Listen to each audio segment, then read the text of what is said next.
Carson Edwards, who I just got a notification from the NBA app that he had 8 3-pointers in a 6-minute stretch. This kid was a stud at Purdue. I think, the Celtics botched the draft completely. I think Edwards was one of the picks that they did not, in fact, botch. So, I think add those young guys in, to the core that we already spoke about. And I think their ceiling is 45 wins, maybe the 4th seed, depending on how the Nets do, depending on how the Pacers do.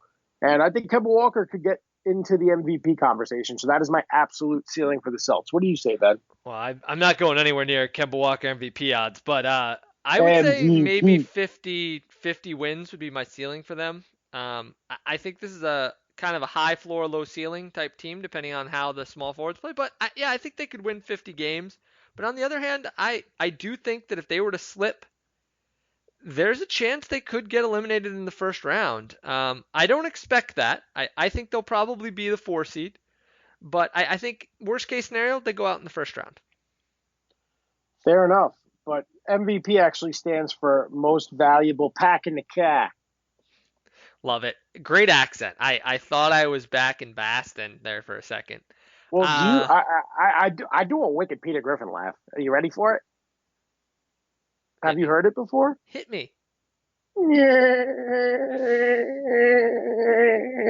like talking basketball with you, Ben.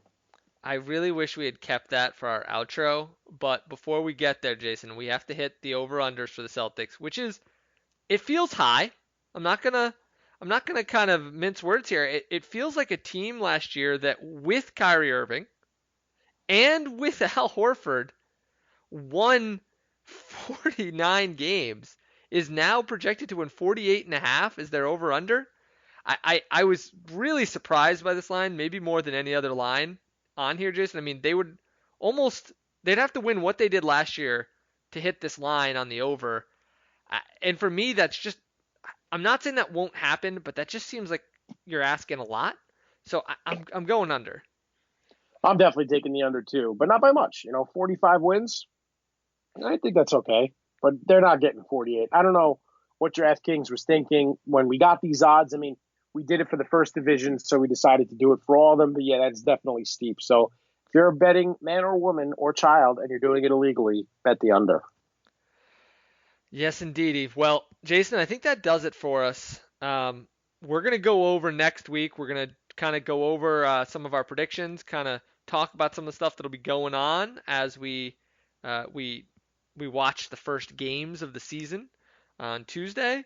And Jason, do you have anything else for the people before we leave them for the week? Just enjoy this final week without basketball. We will be back next Tuesday. We're going to do our predictions. I know the regular season starts Tuesday, but a lot of the teams play on Wednesday.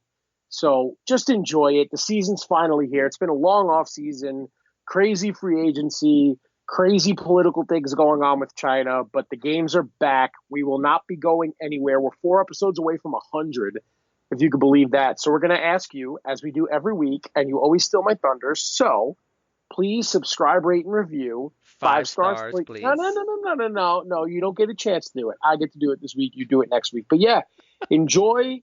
We'll be back next week, and welcome back, NBA. The season is upon us. Yeah.